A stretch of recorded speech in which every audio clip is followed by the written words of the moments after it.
cloud. All right, Eileen, we won't force you to turn on the camera. She left me a little message here. Well, let's see.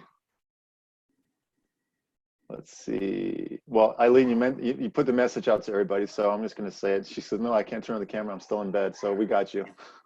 I know how that goes. It's Friday, right? Payday for some of you. All right. So what should we cover today? It's Friday, like I said, and it's ProbateData Powergym. And I thought, the theme of the last week or so, week and a half, it's been kind of going back to basics. So the first couple of weeks, 3 weeks, we did a lot of like novel things, novel scripts for, COVID-19 and pandemic and how to adjust your approach and your letters and things like that. And I thought it'd be a good idea to kind of go back to basics with ProbateData. How many of you in here, just by show of hands or just leave a note in the chat, how many of you guys have logged into ProbateData in the last 3 weeks? Logged into ProbateData, okay. So what brought you guys in there? What did you guys do? You've been getting emails with your leads in, and what did you guys go in to look for? Go ahead and unmute yourself. We'll start with Sydney. Right, that's she filled her mouth up. Sorry, I had a little bit of an orange here. Hi, everybody. Hi, Sydney. Hey. So what brought you back to ProbateData? I started out looking at the historic data, and what I started coming across, some had already sold, and then there were other ones where it looked like the spouse or the personal representative was actually living in the home, and I was like, well, should I call people who are, where it looks like the spouse was living in the home? I wasn't sure, because I thought, well, maybe, I don't know if they would want to move at this time when everybody's in lockdown. So I got kind of confused. So then I was like, well, maybe I should go back to the newer ones where they might be a little bit more motivated. So honestly, I'm a little confused. Yeah. Which ones to tackle, which seems like the most motivated group. That I don't know. Yeah, so let's talk about motivation for a second, right? So when someone files for probate, hold on, someone just shared their screen again. Hold on. So when someone shares their screen, when someone files for probate, basically what they're doing is they're signaling to the world that they're ready to move forward. So whether they filed a year ago or a month ago or a week ago or a day ago, that's the time when they're ready to move forward. Now, the reason we've been emphasizing historical prospecting leads is because 60 to 70% of the courthouses are shut down. There are no new leads, right? So thanks to our deep bench of existing data, hundreds of thousands of cases across all these different counties, we're actually pulling these older cases for you guys and sending them out to you, but we're looking at the sale date, the last sale date, not being within those year and a half or 2 years, whatever we're pulling for you guys. So sometimes, Sydney, you'll find situations where the house it just got transferred to somebody else. Elections heading into the final stretch. Any Democratic slip-up, any hint of a Democratic scandal could tip things in favor of Republicans. And earlier today, with this headline. All right. So I'm going to mute everybody out. That was sound like political propaganda. The Democrats, the Republicans. So what I was going to say is this: that the point is with historical prospecting, because there's no new filings, we want to give you guys something to do. You're home all day. What are you going to do, right? There's only so much you can read up to your sphere of influence, your historical, like your existing clients and all that. But then after a week of doing that, you got to do something else.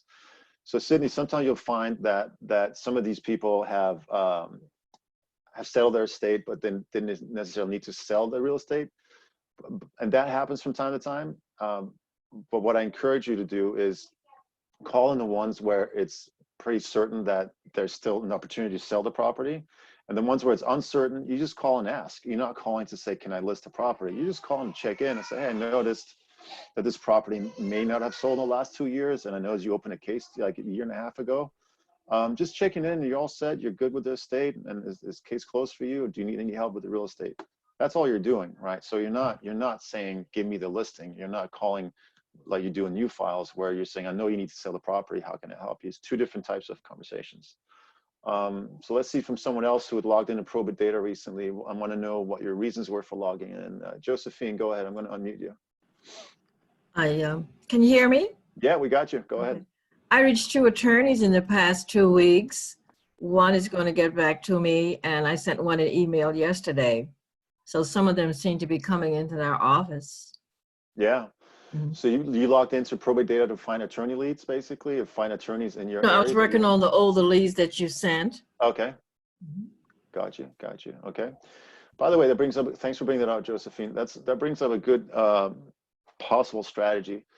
One of the strategies that we've said in the past is like a secondary or tertiary strategy is to work with attorneys and banks, because they can become a referral source, but it's a longer game. It's a longer game. It takes months before maybe you get anything out of it, but you got to keep cultivating those relationships. So there's 2 ways you can do this.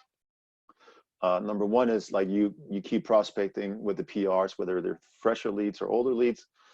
And then once you get the listing and you close the case and you close the listing, you go back to that attorney and say, here, this is, they went smoothly, I'm certified. Is there anyone else that you know that I can help you with? Is there anyone else that you're working with right now that you need a certified probate real estate specialist that I can help you with? So that's one way of building those relationships. I talked to Larry yesterday. I don't know if he's on today's call. And I've talked to several others in the past as well that actually enjoy talking to banks and talking to attorneys more than they do talking to PRs, because they're more like corporate driven. So for those of you that are more like numbers driven and like selling to, or like having conversations with people that are more like corporate settings, you could definitely reach out to, ProbateData has all the attorneys, right, on our database. So you can look up attorneys. But also what we had a guy named Hal Cardwell several years ago. His success strategy was he went to banks' trust departments. And he says, who handles their trusts and trust liquidations here? And they said, so-and-so. He goes, okay, is that person here? He would literally go door knocking on banks, on the bigger branches, not the small ones like in the strip mall, but like the bigger ones. And he would do his research. He put on a nice crisp suit, show up, and he kind of looked like an attorney himself, and he looked like a banker. He had the kind of that presence, and he started door knocking on banks and trust departments, and that's how he got a lot of listings out of that as well. So those are some other little golden nuggets you can get inside the inside ProbateData when you log in to look for attorneys. So sometimes you'll see the PR being a bank like Wells Fargo, so you can search by that as well, but I don't know how many you're going to get out of that, right? Let's see who else. Michael, you logged in, right, at some point? So let me just unmute you. I did, searching for historical leads and using the methods that you described in the previous webinars. And I found a bunch, and you were kind enough to extend my extend how many I could download. So went through those and scrubbed them up a little bit, not too much. Didn't want to spend a lot of time digging, but I did use Intellius to research numbers on a few that did not have phone numbers. And then, yeah, that's what I used it for. Okay, then so let's talk about your calls. Last week I issued you a challenge, and what came out of it? It was good. I had to do a little yoga before I started making those calls yesterday. I'm not joking. I had to like de-stress, get myself in a mood. I have a rolling table that's a stand-up that I built. So I put my laptop onto my rolling table, stand up in my den, so I could stand up because I like the energy of standing up and calling. And then I got started.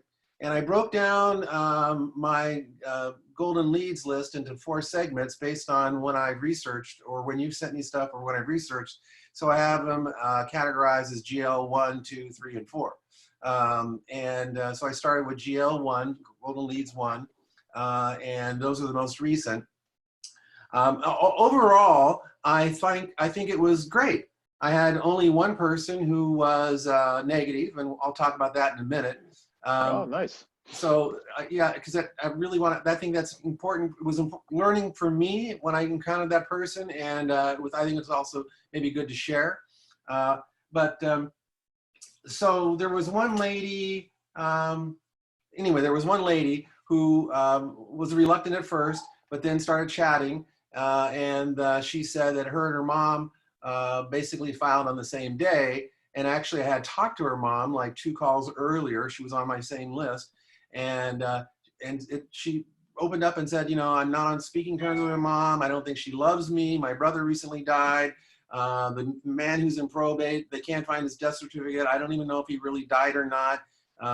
She basically painted a really negative picture of her mother. And actually, when I did speak to the mother, she was really sort of ugly with me. I just didn't, you know, she wasn't rude or anything like that. She was just short, and, you know, and just wasn't at all very friendly. So, but what's interesting about this call with this one woman, and her lead was from November of 19. She told me she gets calls on a daily basis from people like me. And I thought that was very interesting to hear, from November 19th, still getting calls on a daily basis. So I'm gonna see, like the other calls that sort of go back in time. You know, no one mentioned how many calls they were getting, or if they're getting calls or not. But Yeah. I think as I get into this set that I'm on now, I'm going to finish up with that one today. That's my older leads. That's the oldest ones I have. They go back to 18, and I think Have you cross-referenced on those? Have you looked at the addresses, whether they're sold or not? Because we're just oh pulling yeah, from yeah. Zillow. No, I did all. I used the little, you know, whatever that thing you click on. It says the last time it sold. No, I did all that like you suggested. Okay. Okay. So I'm only going with those. I didn't drill down deeper to see who's living in it, who's not living in it, spouse, not spouse. I just figured I'm going to call. I'm not going to be mailing. And that's something we might want to talk about too. But I decided I'm just going to call right now and get started with that.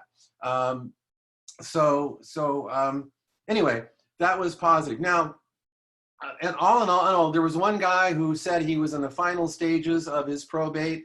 He just needs to file some paperwork. So he started asking me questions about what paperwork to file and this and that. You know, and I did my disclaimer. I'm not an attorney. I wouldn't want to give you any bad information, all that stuff. Yeah. But I said, you know what? I know a really great attorney. I know several attorneys, but I have one in mind particularly that I know she works. She works mainly in divorce, and I've been working on her about divorce for quite a while. And I said, you know what? How about if I give her your email and phone number, and I can also send you her email, because I actually don't have her phone number because she just changed everything. Anyway, so I'm going to refer him to her and her to him, and hopefully that'll kind of open that door a little bit more with on the attorney space, you know. Got it. So, Got it. But overall, it was good. Now, the lady who was rude, she said to me, I'm trying to remember exactly what she says, you know, Let's keep it PG, okay? oh, no. She didn't use it. She was very nice. I mean, in terms of that regard. She said, you know, well, first of all, a man answered the phone. And I asked Scarlett, whatever her name was Scarlett there. And he said, oh, just a minute. So I heard them, you know, in the background, well, what does he want? Who is it?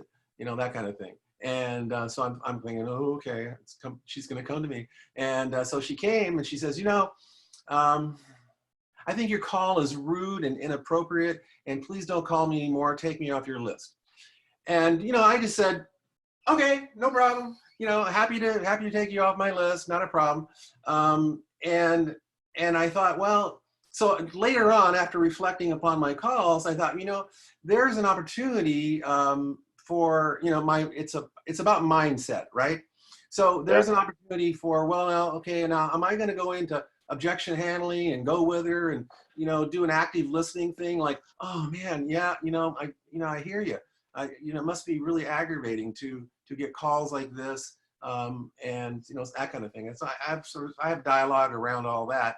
But I just thought in that moment when I was talking to her, I just felt like, you know, okay, move on. And because it's all like a numbers game, right? So I don't want to feel like, you know, that's the last fish in the ocean and I got to get it on the boat. I'm just going to be like, okay, not a problem. I'll take you off my list. I'm really sorry to bother you. So anyway. So let me ask you, so thanks for sharing all that, right? So, and also obviously when we get objections, this is rude, take me off your list, don't call me anymore. We all hear this, we get this a lot, right? And it's normal, it's to be expected. You try it back some other time, or you try to get them a different time of the day. And you guys all have experience with this, you have scripts with this, you know how to overcome it, right? What was this experience for you when I put you on the spot last week and said, hey, okay, can you do 50 calls by next Friday? Did you notice your productivity and your focus go up, or did you notice your anxiety going up, or a little bit of both? Did you get more done this week than you usually do? What was it like for you? Yeah, you know, I mean, definitely the anxiety went up. That's why I had to do my little bit of yoga and breathe and relax before I made these calls, because I wanted to be in the proper mindset. I mean, I think calling is all about mindset. Yeah. And so, yeah, the anxiety went up. I did go in and organize my leads. Like I said, I organized them by GL 1, 2, 3, 4, put them in, you know, went through the spreadsheets, you know, did what I felt like was appropriate in terms of just scrubbing a little bit, not going too deep. Then I put them into Lion Desk. Then I put them into Mojo, because they're supposed to be able to sync between the two. Well, that's still an experiment. I don't know if that's going to work or not. But then I went into Mojo and reactivated my Mojo account, because I've had it inactive for 3 years, reactivated that. Because I feel comfortable with Mojo. And I like the fact that instead of just, you know, dial, you know, down, talk, wait, all that kind of stuff. You know, it's just, I like the fact that it just rolls right on. And I created a voicemail that as soon as the voicemail comes on, I can just push a button and it drops it in right away without me having to say the same voicemail over and over and over again. So yeah, I mean, I think it you know, the challenge, which I thought was great, scared the shit out of me. Oops, excuse me. That's okay. But scared the heck out of me. And but I accepted it. I thought it was great. I thought it was great to be held accountable. I have a friend who's also kind of like been on me for doing, you know, getting going and doing stuff. So she was holding me accountable as well. So I thought, okay, and I got 2 people saying, Michael, get going with this. Yeah, and, so I did, because I was only doing it like little bit here and there, and I wasn't really like, but so what I did yesterday, I think it was like the icebreaker, going through the frozen Arctic or whatever, where I think it's opened me up now, and like now I'm ready to get back on it today. I've got another lady who said call back because she was on a phone thing or something like that. So I think it just opened me up to get going, to get going. So I like it. It's a bit like saying you gotta so there's a difference between having a gym membership and hiring a coach at a gym, right? It's the same gym but different experience when you have someone that you know is expecting something from you, and you're probably paying the coach as well. So I'm curious, how are you going to be carrying this habit into the next week and do another 50 this coming week? Well, it's you know, what was it took, let's see, what was it, an hour and 17 minutes to do 56 calls. So I think there's plenty of time for that, right? I would like, in my ideal dream, I would love to have 2 2-hour calling blocks per day. Yeah. That would be awesome. So about 2 2-hour calling blocks per day, 5 days a week. That's what I'd like. That would be my ultimate thing. Now Mondays is kind of like my little bit What of can you do to work yourself up to that? Starting with, maybe can you pick 1 day or 2 days a week where you do 1 2-hour block? Yeah, that's what I'm going to put it in my schedule, as you know, because I can have a Google Calendar and I can time block it. So I'm going to put it in my schedule as 2 2-hour blocks. You know, but I think Brad and I kind of had that conversation a few weeks ago, and I liked what he said. He said, you know, you wouldn't go to the gym and just all of a sudden start trying to press 300 pounds. You'd work up to it. And yeah, exactly. So I'm thinking, well, you know, maybe that's a good way to go, is sort of work up to 2 2-hour blocks per day. Because what was that? That was an hour and 17 minutes to make 56 calls. There were some really long conversations. You should see on that sheet I sent you, 18 contacts with an hour and 13 minutes to talk to 18 people. That's a lot of time. I mean, there was some people there that I spent a lot of time talking with. The time is what we got right now. So I'm curious to the rest of the group. I'm gonna push a poll up right now. I want you guys to vote. Cast your vote. I will. Can I say one more thing? Yeah. So while you're talking, guys, look at the poll that I just put up and just say which one. So how many calls do you do per week on average? 10, 20, 30, 40, 50, 70 plus. And if you don't do any calls at all, that's fine as well. But we've got 52 people on this meeting here. So I'd love to see a 95 to 100% voting here. Let's see. So 10 calls a week. Okay. Hold on, Michael. Let me just see the results. Okay. Here. All right, keep going, guys. There's only 20, 20 out of 50. Okay, 24. So if you're not looking at the screen, go ahead and look at the screen now and cast your vote. Cast your vote. Keep going, guys. You can do it. You can do it. Half of you are there. Half of you are there. Come on. I need everybody else in there. Wake up, wake up, wake up. Come on, it's Friday morning. Have that coffee. Let's go. All right, this is interesting. This is interesting. Now, I should have probably said not just probate, but calls overall. So let me preface that, like, not just probate, though, just calls in general, prospecting calls. So if you need to change your vote, go ahead and do that. And if you can't do that, I'm sorry, I didn't plan for this. So calls overall, not just probate, okay? All right. So it looks like the majority of you, oh, here we go. Okay, we got a few more in there, 40 and 50. So the majority is doing about 10 calls a week. So that's like 2 calls a day. So the question is, what are you doing with the rest of the time? So if Michael just said like he did 50 calls in an hour and what did you say, an hour and 17 minutes? Right. Almost. Let's just call it 2. Let's just round up very generously and call and say it's 2 hours, right? So if you, all in all, you could do 50 calls in 2 hours. I'm not saying 50 contacts, 50 calls in 2 hours. And most of you are doing 10, maybe 20. So then the follow-up question is, why aren't you calling more? So I'm curious from some of you that are doing like 10, maybe 20. And this is not to point fingers, this is not to judge, this is not to call you out. I'm generally,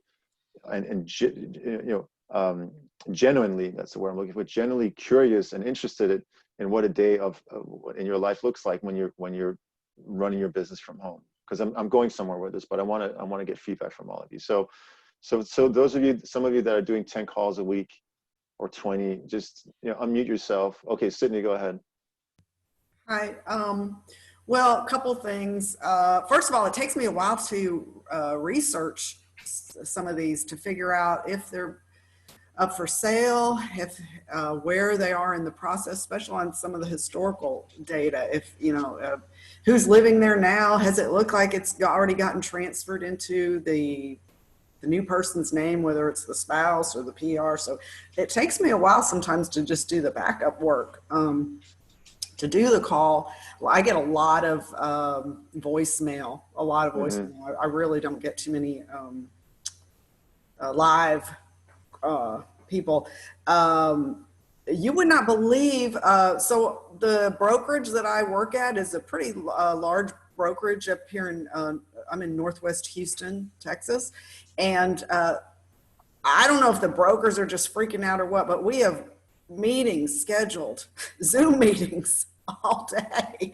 I mean, it becomes ridiculous how many meetings we have. Yeah.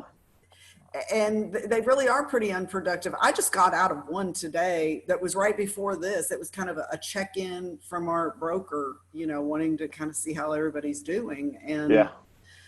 Some of them can get a little monotonous. This one is really helpful because probate is really is kind of what I really want to focus on. I want to see my full referral and everything come from probate. I like it. I like the people, and I like this niche.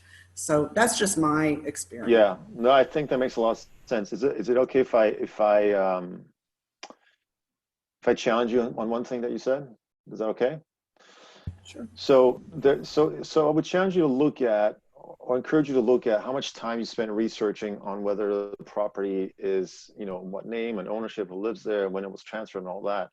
How much time do you spend researching that before you make a call versus calling and just asking, And then I know that you get voicemails a lot, but one of the things Brad talks about is like calling from different phone numbers. So he has a landline, he has a Google Voice, and he has a block number, and then he has his cell phone. So that's 4 different ways to reach out and get to them, right?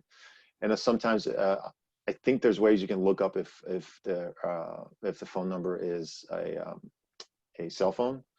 So I think you can look up like on Spokio or on what was the other one that we had the other day? Fast People Search, True People Search. I'll put in the notes. and then just call and ask, find out even by text message. So you're not researching a bunch of stuff before you get on the phone. I get that you want to know whether this is a real opportunity or not, but my point is, like, if you're spending a lot of time on researching and then no one's picking up anyways, it's a far gone thing, right? You might as well just call, leave a message, get them on there, text them, and if they say, I don't know what you're talking about, this is a done deal, and you move on to the next thing, right? So that's the only thing I would maybe encourage you to try out to speed things up a little bit. Let's see Thank if there's you. some, yeah, sure, sure. That is a very good point, to just go ahead and find the number and make the call, and And then yeah. see what happens. Just have a Yeah. conversation, you know, just have a conversation with them. Let's see, I have a few comments here, I'm reading them. Yeah, so let's talk about Zoom calls, right? There's a lot of them. Our company does about, 8 to 12 a week between, prospecting and inviting new agents in, and then we do UPLC, we do ProbateData, we do the Tuesday call, we do, our team and all that. Mac, go ahead. You show up as Mac, but I forgot your real name. Go ahead. Oh, it's cool. It's Anthony. Anthony, go ahead. So I'm fairly new with implementing the system. So Yeah. what I've done is I've kind of taken all of the leads that you guys have sent me, and I printed them out, took some of the steps that you guys shared in previous webinars or whatever, in training sessions like this, but I printed them out and I went through all of the counties that I'm getting. And what I've done is I literally just entered them into, for them to receive the free ebook so that it would start a drip campaign. So I decided, instead of just calling, to try to, I guess, reverse engineer it to make sure that I'm starting them on a touch. So even if it's lost information, I don't know if this person, again, may feel that the resource of the ebook legitimizes me and then follows up with me about maybe a family member or a friend or any other future business down the line. Yeah. Now I'm at the point where I almost have all 3 counties entered, then I'll go back, and for the leads that don't have a phone number, then I'll do what Sydney was going to do. I'll do the search to call them. All the other people, since I've already started on the drip. So for me, I'm segmenting it where I'm feeling like I'm touching everybody, and then the leads that I've already have on the drip system, then I'll go back and call them since I already have the phone number. Yeah. So that's why I don't have a lot of calls in per week, because I'm trying to make sure that I have an automated system kind of set up to touch them. Yeah. That's just how I'm doing it. So a word of caution there, Anthony, is you can, if you call someone, and I would say, like, if you don't get them, you can just leave them a voicemail like, hey, I'm emailing you because I have your email address at this address. I'm sending you this ebook that I just wrote. It's called The 7 Biggest Mistakes Most Executives and Ministers Make. It's helped a lot of people, and hopefully it will be of value to you. So just look out for it. It's coming in your email. So that way, at least you let them know it's quasi opted in. They technically, they have to opt in and say, yeah, I want it. But just be mindful of that. I don't want you getting into spam situations where you're spamming people, or you're getting locked out of their inbox because you're spamming them. Because I want you to put yourself in their shoes. Like how often do you guys get stuff in your email that you didn't sign up for? You get annoyed, right? Whether it's relevant to what's going on in your life or not. Like, I don't know. Like if someone emailed you out of the blue for something related to your business, but you've never seen their website, you've never been to them, you get annoyed. So that's probably what's going to happen there too, Mac. Sorry, Anthony. I keep seeing Mac. I'm going to rename you to Anthony on the screen, not to Mac.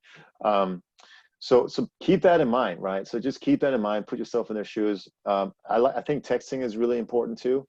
I would get I think through Google Voice you can text people. I think if you use Outlook, you can text people in there too. You have to set up an account. People are on their phone all the time. You can start texting people on that. Let's see, any other questions here from Tony? Clara, go ahead.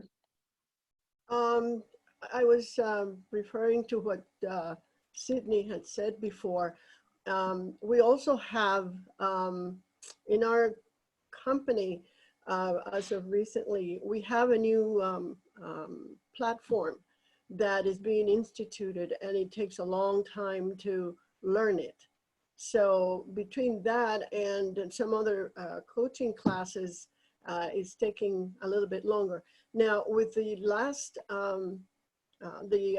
golden lists that you've been sending, the cases that have been filed, like let's say in January, but the person had passed away in 2019, for example. What I'm doing, yes, I do print them from the PDF. Yeah. And I go through it, and actually, in order for me to find out, what I want to find out is the property still under the decedent's name?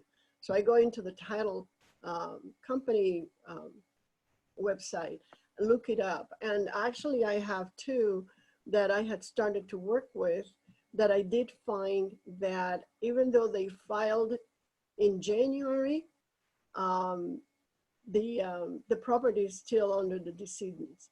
So I see that it's like 3 months, the 3 months that you always talk about, the timeline. Yeah. So I have redone a little script in order to call because it just happens that the person that is the petitioner in this one particular case lives actually about 25 miles from where my office is. I'm in Palmdale, California, and they live in Acton. And then, of course, one of the other two beneficiaries, one lives in Northridge, which is just down the hill, practically in the San Fernando Valley, but the sister lives in Oregon. So my plan on this particular one is to call and try to get through to get some information from him, and then ask him, would it be okay if we can set up a Zoom meeting so that you're, after I try to get as much approval. Yeah. To go ahead and continue the relationship, can we set up a Zoom meeting so that your sister and your father can also meet me, and then we can talk about this. And I already know where the property is, and I'm also doing some PCMAs. So yeah, that's great. That's great, Claire. Thanks for sharing that. That's really great. Because of the other things, like Sydney's brokerage does, it has a lot of meetings, particularly now that we have to do all virtually. Yeah, yeah. It's, it's that thing like where people go, yeah, it's virtual, it's great, no commute, work from home, but it becomes this conflict between your environment, which is home, that triggers a certain state of mind of being home, and then your internal drive to want to work, and those can sometimes conflict a little bit, and then you have to like switch it on and off. Like I have to be in work mode right away, and I have to think strategically. I got to get focused. Yet my environment is such that if I look around, it's like there's the couch, there's a TV, there's the kitchen, there's the coffee maker, there's my dog, for some of us the kids, like we're homeschooling my two daughters, 5.5 and 2.5, and my wife is all about that, right? We have to homeschool them. Monday I have an appointment with one of our coaches in the office. I already told him that I'm going to explain to him what I think I have found out, why I cannot handle so many things at one time. I have to decide what I want to do. And I already told him that I wanted to go through with a probate, that particular church. Besides my clients here, but I would like to concentrate on that. So. Well, that brings up a really good segue to, you bring up a good point that segues into what I was trying to say before is, guys, pretend like your spring is starting in August. This is what you need to say. Like everyone is, the seasonality of this market is realtors start sharpening they get into it, like they start looking for the next deals by like April, right? And when spring comes around, that's go time. Well, guess what? Spring has been postponed to August, maybe even further. So what can you do with this time? Sharpen your skills, get on the phone, just start sharpening the skills, and not only phone calling, not only marketing, but also time management, personal development. How do you block and tackle? Every time I have one of my team members in my company come out and say, I don't have any time, that's not true. well, none of us have time. Time just keeps going, right? Whether we're there or not. There's only so much we can manage our attention and our energy. We can't manage time, so forget about that. Time, it just keeps running. There's nothing we can do about it. What's it, you know, you guys all have the same thing in common as Warren Buffett, Bill Gates, Steve Jobs, Elon Musk, the people here on this web. You all have one thing in common. We all have the same 24 hours, but we're all choosing to do different things with them. Now, one thing I can recommend that's worked every time I had a team member or anyone come up to me and says, I'm running out of time. I said, no kidding, because you're trying to manage time. Instead, manage your attention and your resources. And here's how you do it. You block and tackle, block and tackle. So you need to know when you start your week, what are the 3 big things you want to achieve this week? And how are you going to block out time to achieve those 3 things? And then you take the big thing is like, I need to talk to 50 people. I'm just going to use Michael as an example. Okay, 50 people, I need to clean up the leads, da, da, da, da, da. And then I'm going to have blocked calling time. And then you block that time on your calendar and nothing gets in. Not even your broker, nobody gets in on that. Imagine if I told you, like, I've got $1 million listing appointment by next Tuesday and I need you to block out 1 hour in the calendar. You would do it. You would do it, right? So that's how you got to treat your time, as if you're showing up for a client for $1 million listing, or however your market is at 500,000, 300,000, whatever a good juiceable listing is for you. That's how you got to think about your time. That's how you got to value it. Now you manage your attention and your resources in that block. And trust me, 1 hour will go very, very, very, very far. Very far. You'll get so much done. You shut down all your distractions and you get into it. And then, so that's block and tackle. And then you review the week at the end of the week, like, did I accomplish these big 3 things? You know, I manage my attention and my resources as best as I can. And we have a lot going on. And I cannot tell you how many times I've completely screwed up my week when I didn't start it out with a clear vision. And I just kind of launched into, like, here's Monday. All right, hey, what's going on? Da, da, da, da. Everyone else's agenda became my problem, versus I set my own agenda and I don't worry about other people's problems. If it's urgent and important enough, it'll come to my attention. Sometimes just a lot of distractions. Have you guys heard of the Roosevelt decision matrix? President Roosevelt used this. Have you guys heard of it? No? All right, so I'm going to email you guys after this, because I'll just talk about it briefly. It's also in the 7 Habits of Highly Effective People. Yeah. Have you guys heard of that book? Yep. So Stephen Covey, he used the Roosevelt decision matrix, and he basically borrowed it and put it in there.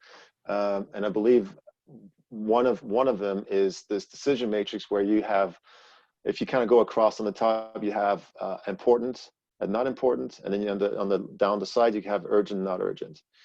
And a lot of us, and if you look at activities and where we spend our time, a lot of us spend time in urgent and important. So everything that's important is automatically urgent. So we're constantly feeling like we're putting out fires.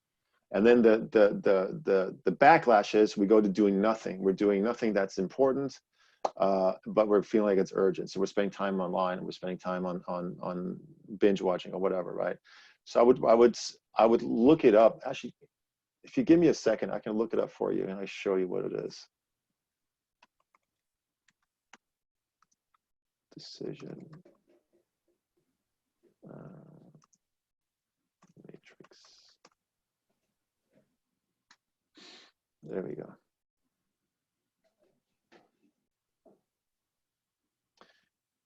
And every time I get stuck, I look at this, I go, what is it? What is it that, let's see if I can make this bigger.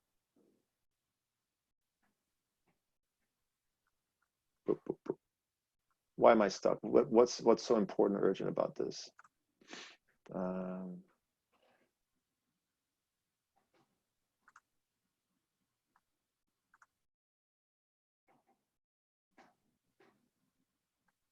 There we go. Okay. I'm going to share my screen with you.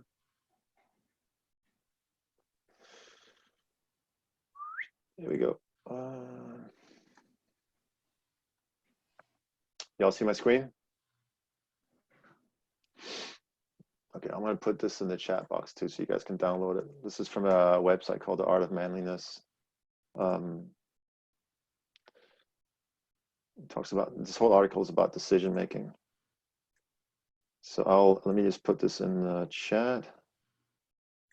Where'd it go? There it is. Okay, it's in the chat box. Here we go. So look at this, urgent, not urgent, right? You guys see the screen? Urgent, not urgent. Across, and then going down, you have important, not important. So this is where we spend a lot of time, is in quadrant 1, is important and urgent. So crises, deadlines, and problems. This is where we're putting out fires, right? And for a long time, guys, I can't tell you for how many years I thought that was the only speed. So I went from like that all the time to like completely checked out, and I need a few days to recover, or heavy drinking on the weekends, right? So you can't turn it off. When you're constantly putting out fires, it's you know, the chronic stress in the body is not good for the brain, and it affects your sleep and everything else. So that's not healthy. But then if you have stuff that's important and not urgent, so we're looking at quadrant 2 now, this is where ideally we should spend a lot of our time, or most of our time, I would say. And this is where your strategic thinking takes place. This is where your planning takes place. This is where I spent a good hour to hour and a half Monday morning, is thinking about the week. I used to do it on Sundays, but I felt like I was getting anxious on Sunday because it crept into my weekend. So I just said, this is work too, so I want to put it in on Monday, right? Important, but not urgent. So relationships, planning, recreation. The next one is quadrant 3, not important, but urgent. These are interruptions, meetings, activities. You guys called it out before. Endless company meetings, Zoom meetings, announcements. And I get it. I get it. We're all kind of on edge right now. We're all a little bit like, what's happening next? And companies doing their best to like assure everyone that's ever going to be okay. But that can be overwhelming. That can be smothering. And now you're taking away, you know, time from people that just want to go out prospect, right? So I'm not calling your brokers, you know, smothering, but you get the idea. And then the not important, not urgent, time wasters, pleasant activities, trivia. So I'm thinking like Facebook, binge watching. I get that you got to relax every now and then, but for me, my big vice is like Netflix. If I get into, I'll never watch a series again because I know I can't control myself. If I get into it and I watch a series and it's a good first episode, I know I'm locked in for like a good 8 hours, and that's 8 hours I'll never get back. So I just if I really have to watch it, I'll watch the first episode and then the last one, because before the last one, they'll just show me what happened. I connect the dots like, okay, I can commit 2 hours to this, but not, you know, 16 hours, whatever the case may be. So this is I just put this in the chat. This is a really good reminder for all of you. I would print this out, or I would write it down and then ask yourself, where am I spending most of my time? And if you're spending a lot of time in quadrant 1, don't beat yourself up. A lot of people do it. The best of us do it. But then ask your question, why do people like Bill Gates, Warren Buffett, Elon Musk, any of these people, why do they get more out of 24 hours than we do? It's not because they have billions. They use time to get to the billions, right? So the ebook. Vicky's asking, where can I get the ebook? This is actually not an ebook. This is just an excerpt from a blog post. But the book that I talked about is The 7 Habits of Highly Effective People. So this is what that looks like, 7 Habits by Stephen Covey. There's been several revisions to it.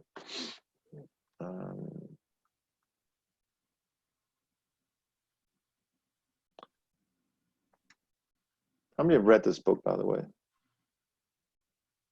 I think. Yeah. Years ago. Years ago. Years ago. Yeah. It's time. It's during times like this, good to go back and revisit. Yeah, that's what I'm thinking. I'm looking at my bookshelf over here to see if I still have it. I moved. Yeah. So my final thoughts and comments for today is this, that spring has moved to August, and you got to act accordingly. You got to accept that. If you refuse to accept that, you're setting yourself up for failure. And we're not about that here. We want you guys to succeed, and we'll do whatever we can to help you succeed. Leads are one thing, but mindset is a whole nother thing. So if you accept the new reality, the new normal, and this is what you got to do, just like we had to accept that we're homeschooling our kids, we had to accept that we're in lockdown. Once we accepted that, we kind of begrudgingly, moved on, but now it's like, it's a new normal. And then who knows what's going to happen in August, September, maybe a little bit sooner, maybe later. Who knows what the new normal is going to look like? Maybe there's going to be a bunch of pent up demand and people are going to rush to like buy homes and sell homes, or maybe not. But what I can tell you for sure is, with 90% certainty, is that the probate real estate market is going to take off, because heirs and PRs that are going through this right now, a lot of them, we currently have, I think, close to 17 million unemployed. Chances are that that some of these people are going through probate, right? So if you lost your job, you don't have any income, you have a family, you have responsibility, because the statistics show that an average PR is in their 40s and they have families, 40s to 50s, right? And you have all that going. And the biggest asset you have right now is the property. And you got to liquidate it to pay off everybody else, and you get a chunk of money yourself. I can't think of any greater motivation. Can you? Todd, you got a question, comment? Unmute yourself. Yeah. Go ahead. Yeah, I do. What about taking advantage of this time when the PRs are obviously frustrated, courts are closed, and what do you recommend as some, maybe some way to talk with them and get through this time with them, but also do proactive things, getting ready for that time when things will come around there? Yeah, so let me ask you, Todd, and everybody else, have you ever been in a situation where you've been upset and you went to talk to someone and you didn't feel received? They didn't acknowledge you, they didn't hear you, they didn't mirror back what you were going through, and they just gave you a solution right up front. That's frustrating, right? You guys, we've all been through this. Like sometimes we just want to, like, I'm going through something and I just need to be seen, I need to be heard, I need to be acknowledged, right? And just the act of acknowledging takes down the fuse a little bit, takes down the potential explosion, right? That's what they're going through too as well. So think of things you can say or mail to them that acknowledge the situation and then offer a solution if they're interested in that, but just acknowledge what they're going through. I want to share a letter that I saw yesterday from Sally Schneider.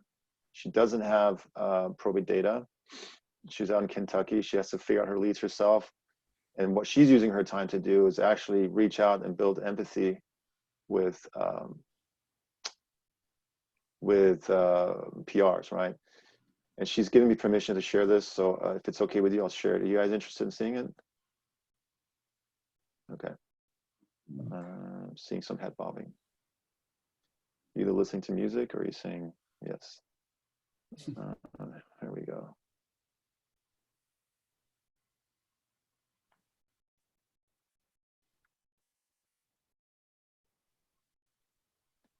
I'm going to share my screen just a second. All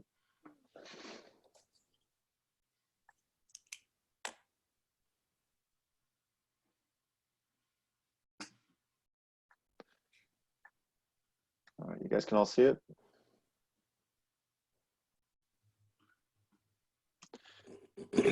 Dear Tomiko, PR's name, I'm writing you because I specialize in assisting executors and administrators who are settling in a state just like you. In the past few weeks, my clients have expressed concern about the rapid changes occurring in the real estate market. Most clients are anxious to give heirs their inheritance as soon as possible, but many are struggling to manage estate debts. One of the biggest concerns I hear is this: how's the housing market, and should I even sell at this time or wait? As I write this, my answer is: the real estate market remains very active and homes are being bought and sold every day. Interest rates remain very low and housing inventory is still tight. As such, home sales prices are still an all-time high. So you could say what's true for your market. Another concern I hear is, how can I sell the estate's property during a pandemic? I assure you that I can help you continue moving forward with the estate settlement so that you and all heirs are well taken care of. I have adapted this new normal, and I'm happy to do a video conference instead of an in-person consultation if you prefer. My team of professionals are ready to help you safely prepare the estate's property for sale. We can stage a vacant home, create a video tour, photograph the property, and create a virtual open house at all and no additional charge.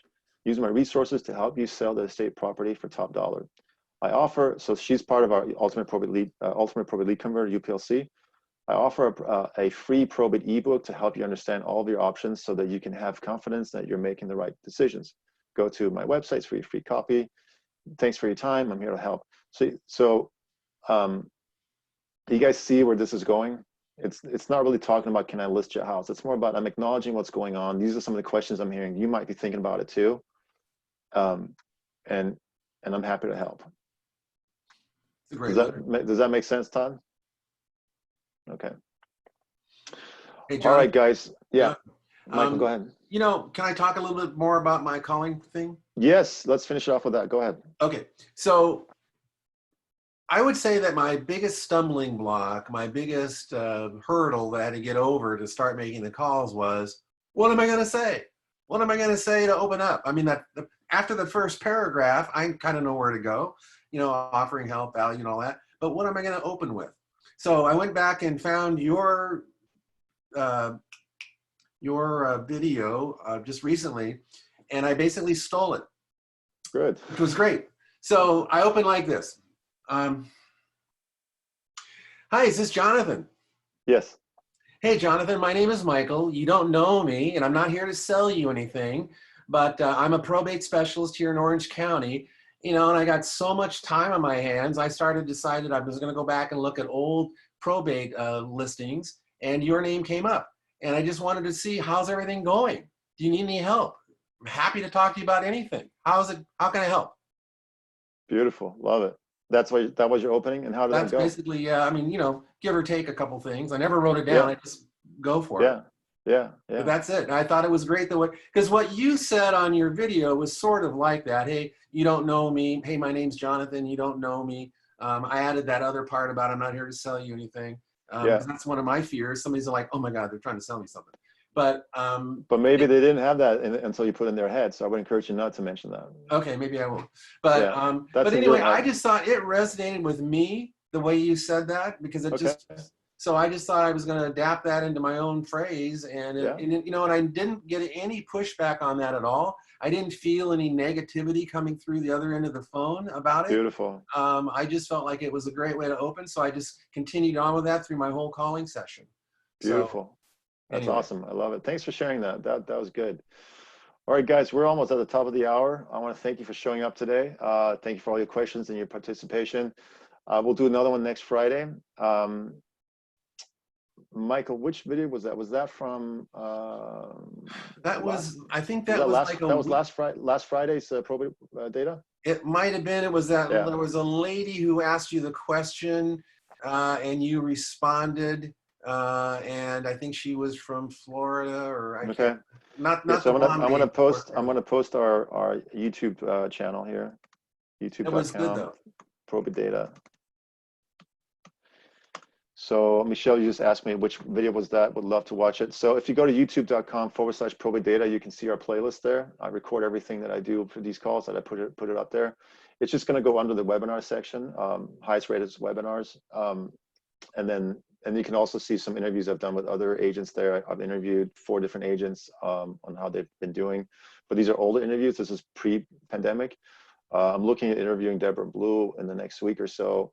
She's out in Atlanta and she's doing really well. She's using all the tools that we gave her. So I think it'll be a good session to have for everyone to see like what someone like Deborah is doing to get results in today's market. All right. Happy Friday, guys. Be well. Thank you, Jonathan. Stay safe and stay engaged. Bye. Bye.